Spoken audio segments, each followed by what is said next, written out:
During this session, we will be discussing some tips and strategies on how to approach the initial patient encounter, the initial visit, how to cause a good first impression, which is very important, how to use our body language, how to introduce ourselves in a way that is non-threatening and causes them to trust us, and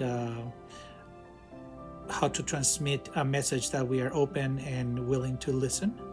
And then we will also talk about the concept of blueprinting. So here's the thing. First impressions are not everyone's cup of tea, right? I know it wasn't for me for many, many years, and it's still a struggle. But it's something that we can practice and we can master with repetition and with some strategies that we'll be sharing with you. So first impressions are formed in less than 7 seconds, according to multiple studies on the subject. Some people even form a first impression in less than 2 seconds. So it is extremely challenging for us to master a skill in such a short amount that will have such an impact on an individual or patient. Human-to-human interactions are challenging. They're fraught with biases, judgments, preconceived notions, or previous bad experiences that are carried on into the patient encounters. And so they may be negatively at times and difficult to change. Negative impressions due to body language can only take seconds to ruin the visit. And it is very important to make a good first impression. We have to use our body language to our advantage at the very onset of the visit. The first impression will be heavily dependent on the nonverbal signals that we are sending from the minute that we enter the room. The first thing that is on the list is we have to smile. A smile is the biggest signal that we are non-threatening, that we are friendly, and that we mean them no harm in any way. It is ingrained in our instincts as humans, and is universally recognized.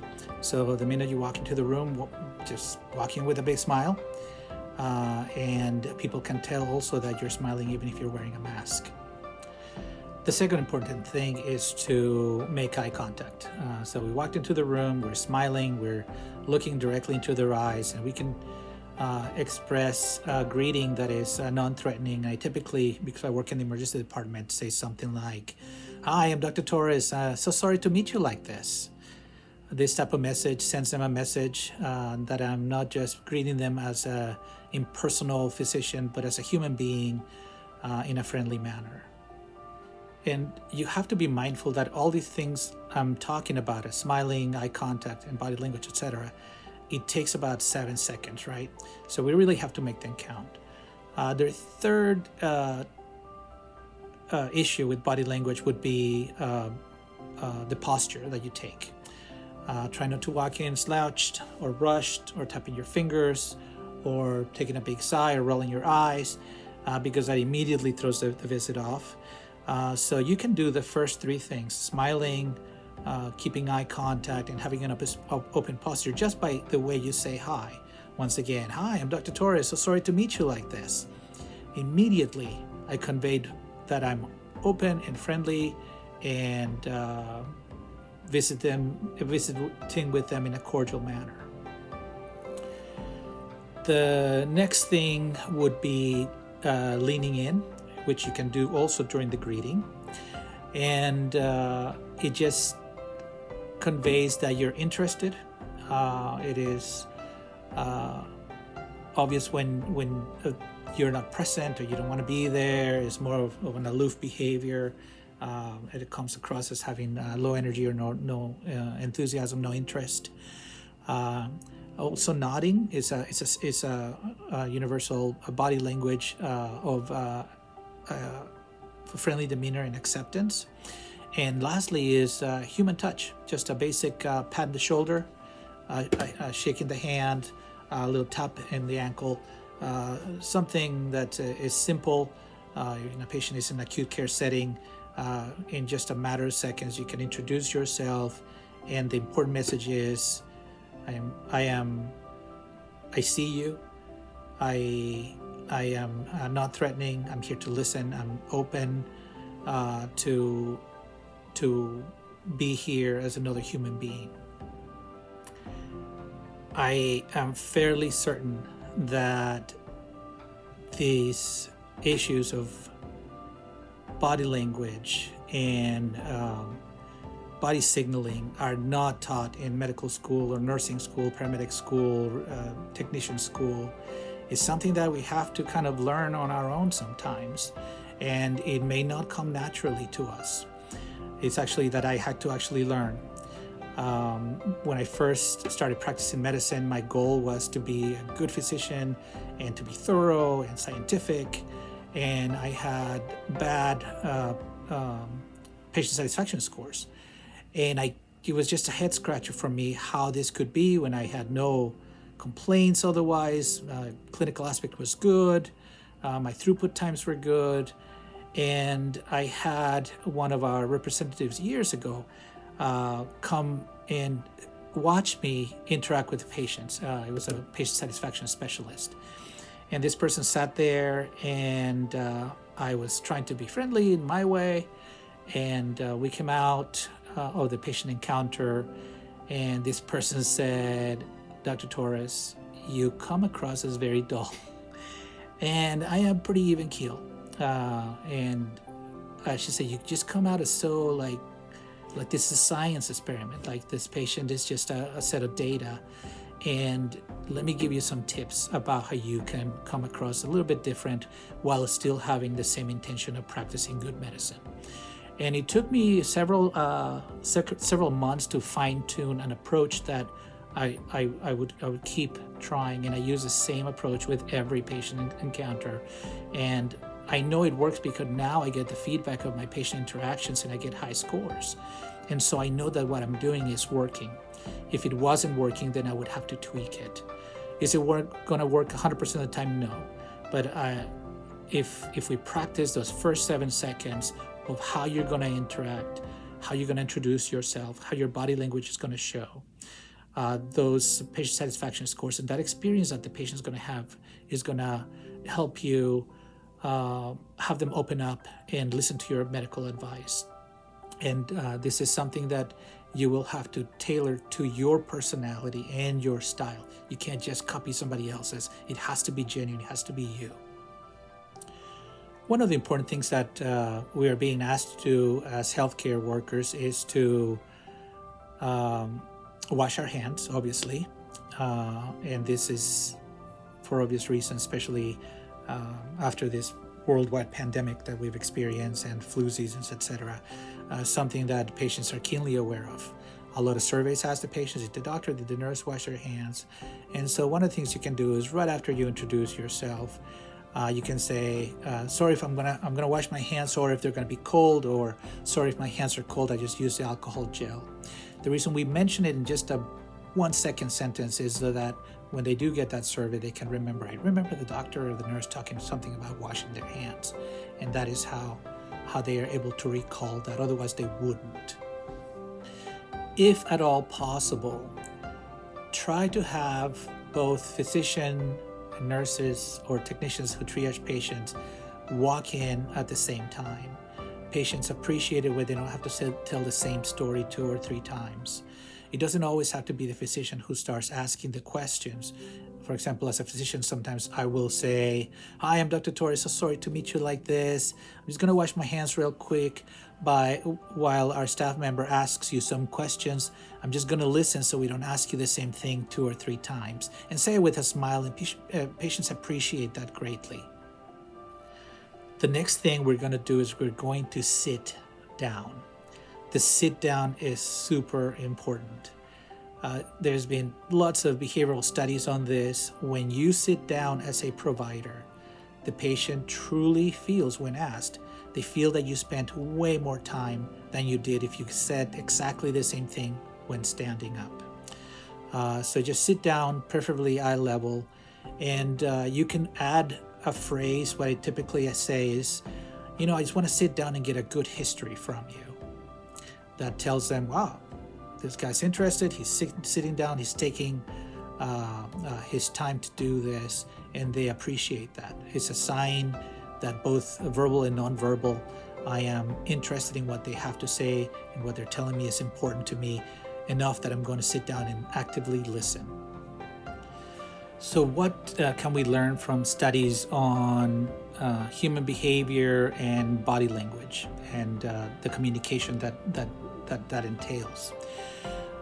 We know, for example, that if we were to break down in percentage what part of our communication comes from what, we would learn that 7% of verbal messages comes from the words that we use. 7% of communication is just from the words that we use. 38% comes from the vocal tone, the pacing, and the inflection, how we're communicating verbally to them, not just with the words, but with the tone that we use. That's 38% is even more impactful than the actual words that we use. And 55% of the message that is transmitted is by the speaker's appearance and body language.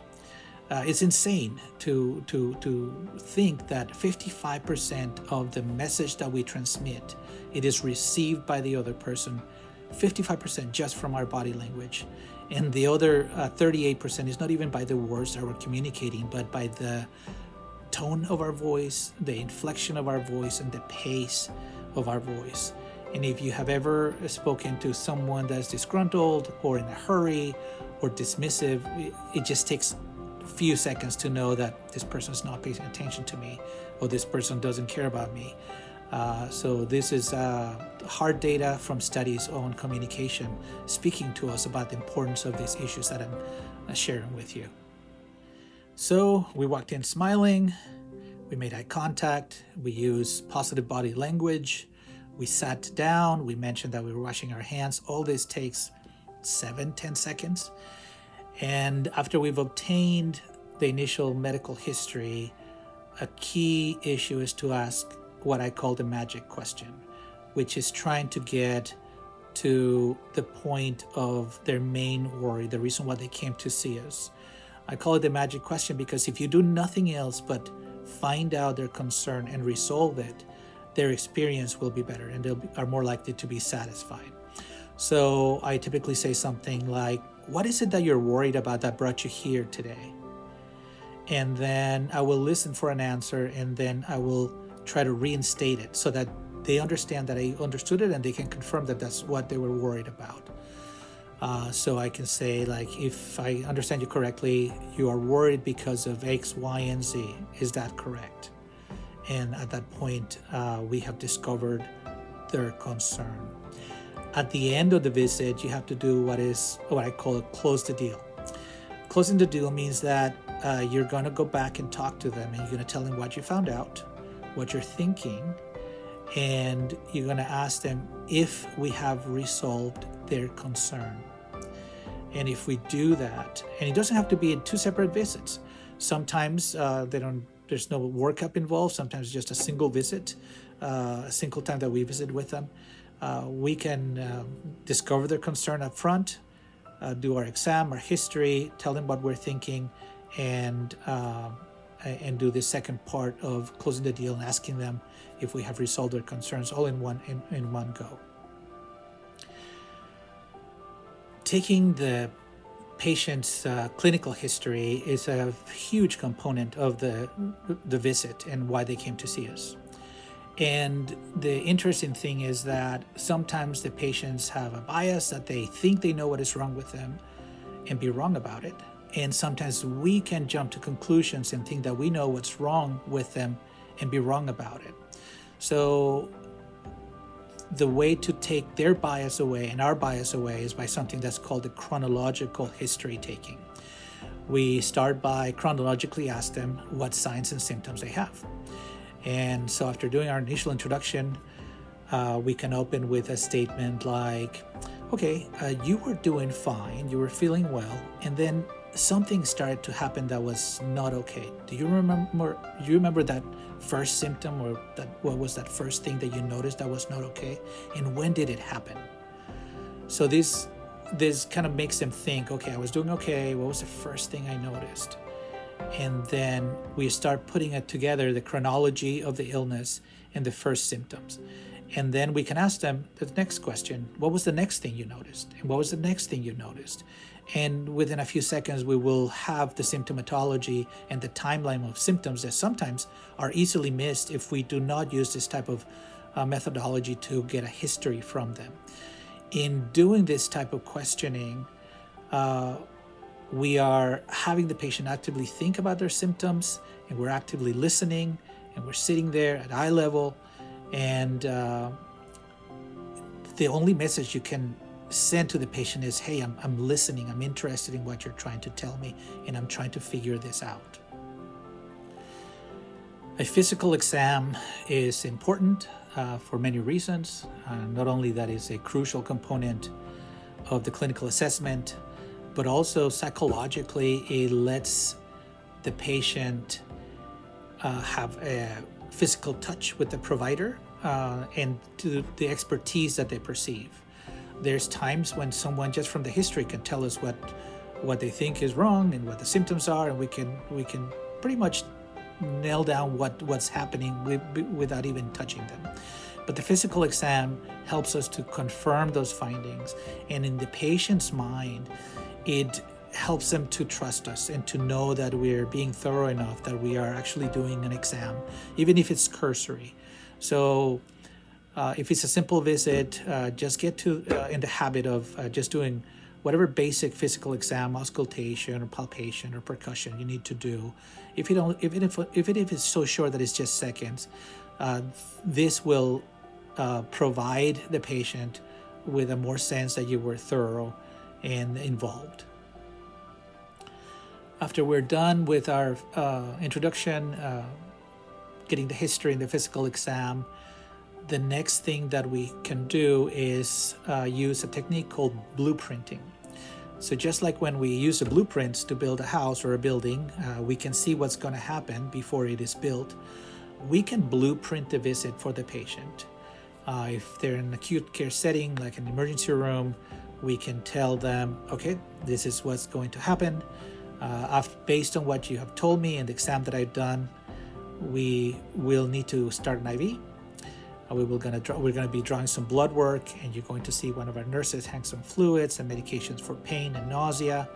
And then our technician is going to take you across the hallway to do a CAT scan, because we need to make sure that you do not have diverticulitis or appendicitis or whatever it is.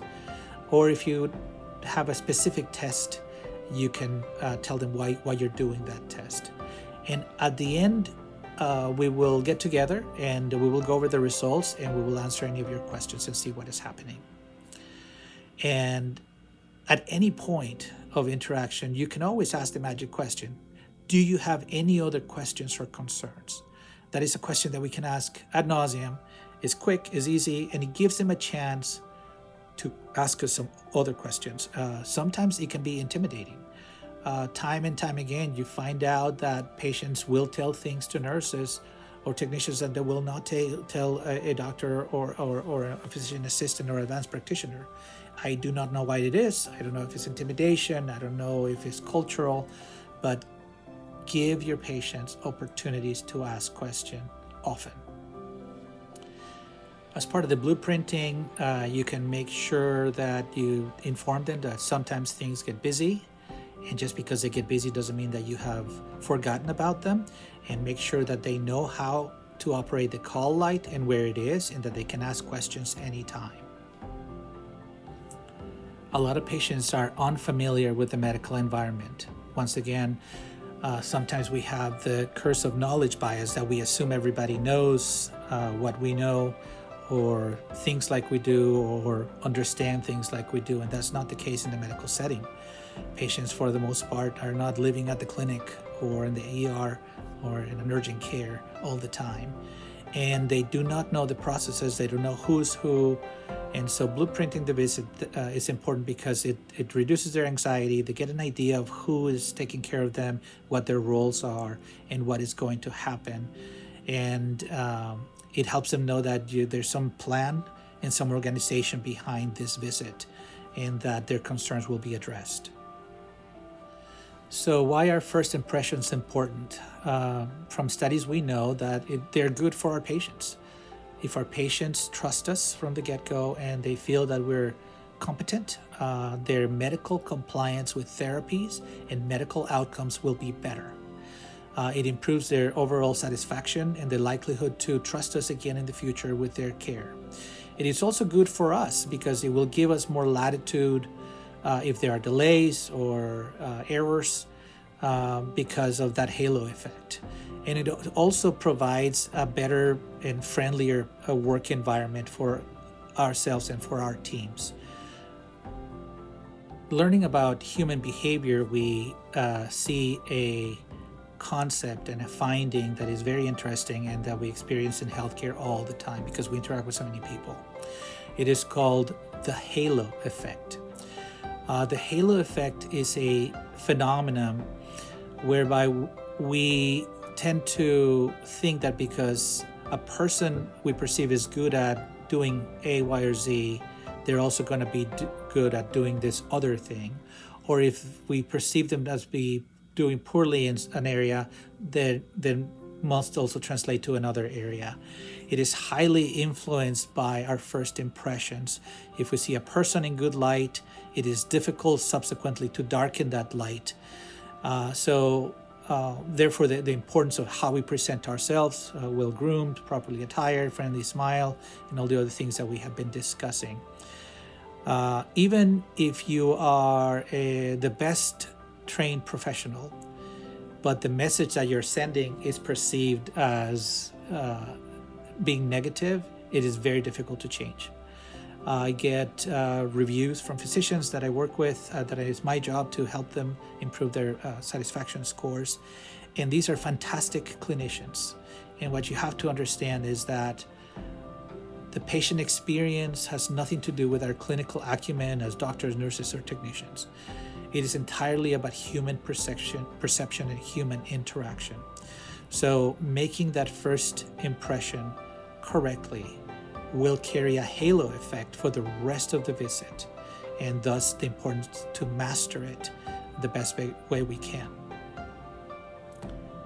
Here's a brief summary of some of the major components of active listening, and just some tips that will help us to be better listeners.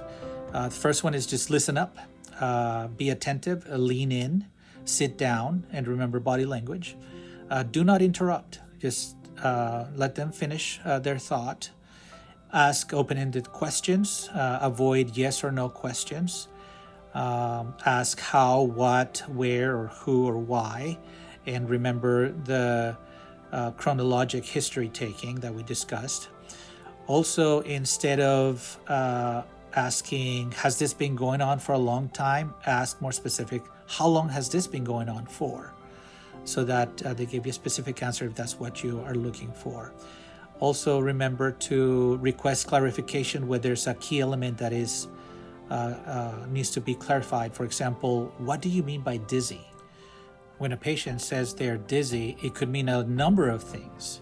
And so clarifying important piece of data is crucial, and requesting clarification is the way to go. We can also repeat what they have said. For example, so if I understand you correctly, what you're telling me is that when you stand up, when you change positions, you feel like you're going to pass out. Is that what you mean by dizzy? Is it correct or no? And just restating kind of what they were saying transmits the message, this is why I meant by what I said. And lastly, active listening involves good eye contact and just being present and paying attention. Anyways, I hope you have found some of these tips useful. Remember, practice, practice, practice. Make whatever you are using fit your personality and style, and try to fine-tune it. And once you find something that works, go with that.